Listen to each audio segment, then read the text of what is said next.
The Platform is a recently released Netflix film that's directed by Galder Gatzelu Urrutia and is written by David DeSola. Sorry, had to look at it because there was no way I was going to remember all that shit. This film is quite popular on Letterboxd and on social media, and for that reason alone, it kind of piqued my interest. But after hearing more about this film, I also heard that it's actually like a horror thriller type of film that has a foundational social commentary type of aspect to it. And that alone got me really intrigued. And I was like, you know what? Let me check it out. It's a recent film. It's on Netflix. I really have no excuse not to watch this film right now. And just to cut right to the chase, I really enjoyed this film a lot. I think this film offers mountains of different things to really appreciate in filmmaking. Because not only did I find this to be incredibly thought-provoking, but it's a really thrilling film on top of it.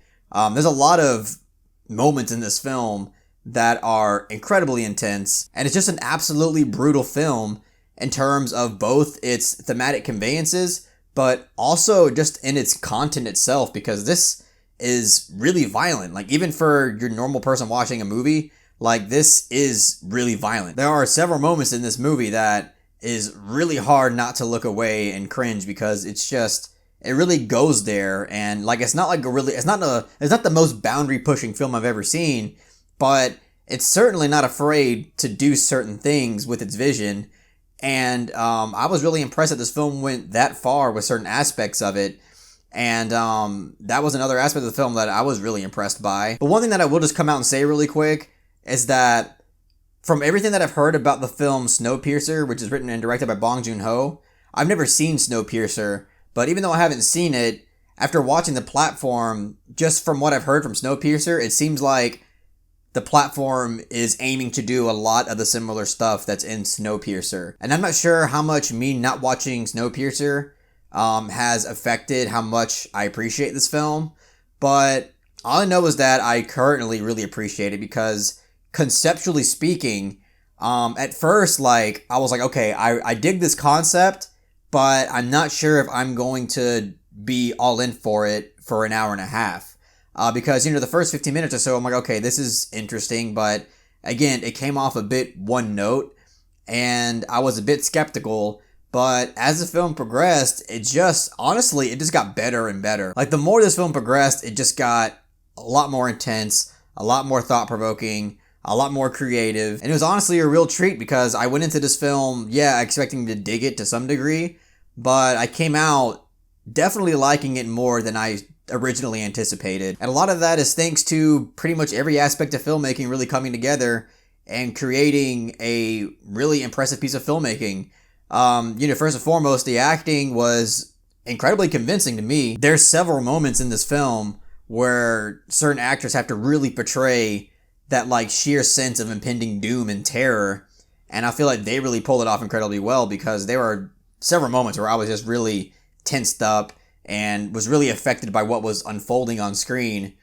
And I just felt like this film, conceptually speaking, it really didn't squander the execution because there's a lot of potential with this concept. And I'm not going to go into exactly what the concept is because I feel like it's much better you go into this not knowing, all the details about it. And the execution of it was just incredibly effective. Just in terms of, again, like the direction, in terms of the camera work, in terms of the way that lighting is used throughout the film, in terms of the way that the story is unfolding, in terms of how characters grow in this film. And again, like, I didn't go into this really expecting something that was really fantastic, but it is a pretty damn awesome film. And to get, I guess, since I'm kind of gushing over it right now, to get to one of my ultimate criticisms about it is that the writing is a bit too on the nose, and it's quite obvious, at least in certain parts, what this film is trying to say and what it's going for. But, sometimes I don't have a huge problem with that. Like for instance, with a film like Dogville, I think Dogville, Lars von Trier's Dogville is a damn near masterpiece, if not one. And with that film, it's pretty obvious what the film is saying throughout it, but I feel like it's about execution and how it went about conveying that particular message. And it's also not one note. Like, there are many things to discuss and analyze about what von Trier is saying, even though there is one apparent overall picture. And I feel like that's kind of the same with this film. There is one overall picture, but there's so much to really dissect in that picture. Because even though a handful of dialogue may be a bit too on the nose, there is still a lot to offer from it. And there's a lot to really discuss about what the characters were talking about. Because not every piece of dialogue is just telling you, hey, this is how you should think, this is how you should feel, this is what this means. It's just kind of apparent what the subject of the film is and what kind of topic the film wants you to come out discussing. And, I thought it was perfectly fine for the majority of the writing. It's just, I can't sit here and tell you that, all of the writing was subtle, because that's one thing that this film really kind of lacked, is subtlety.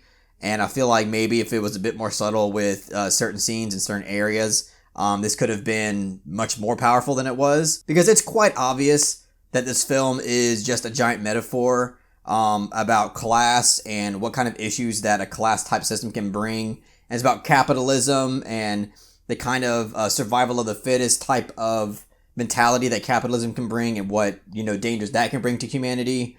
And just, about coercion too, and whether or not coercion is necessary in order to kind of maintain moral human beings.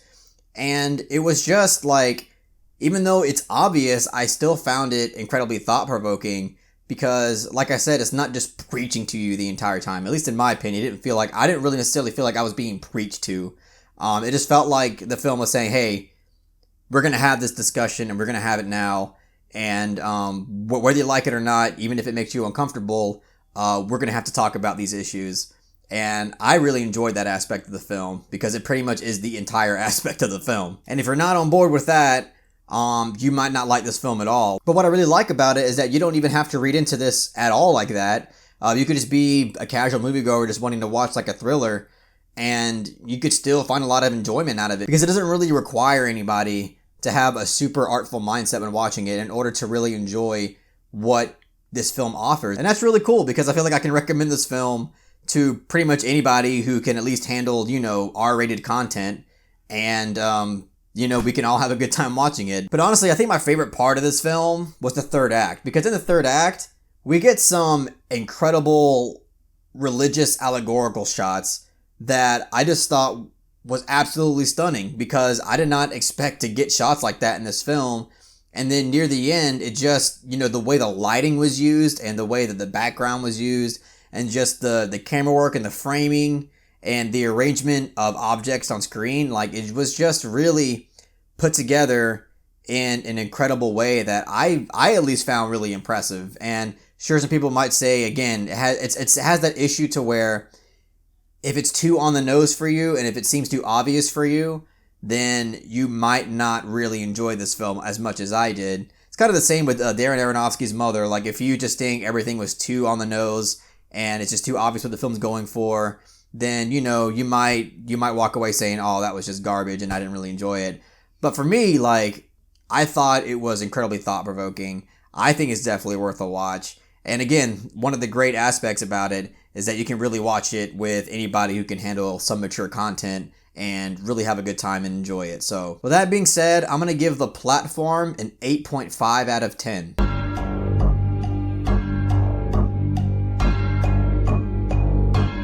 And by the way, there's a particular scene in this film that involves a character using a rope to get up somewhere. And that scene was just like, my jaw was on the floor with that scene, because it was just so fucking unforgiving with what happens at the end of it. And it was just fucking deplorable, but I was just like impressed that this film just went all the way with doing something like that.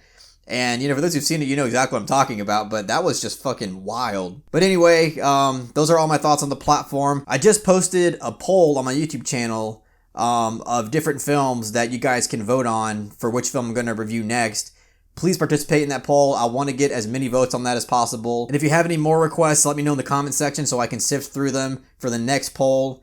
And if you really enjoyed what I had to say about The Platform, please give this video a thumbs up and share it amongst your friends. And don't forget to subscribe to the channel to be updated on more film-related content.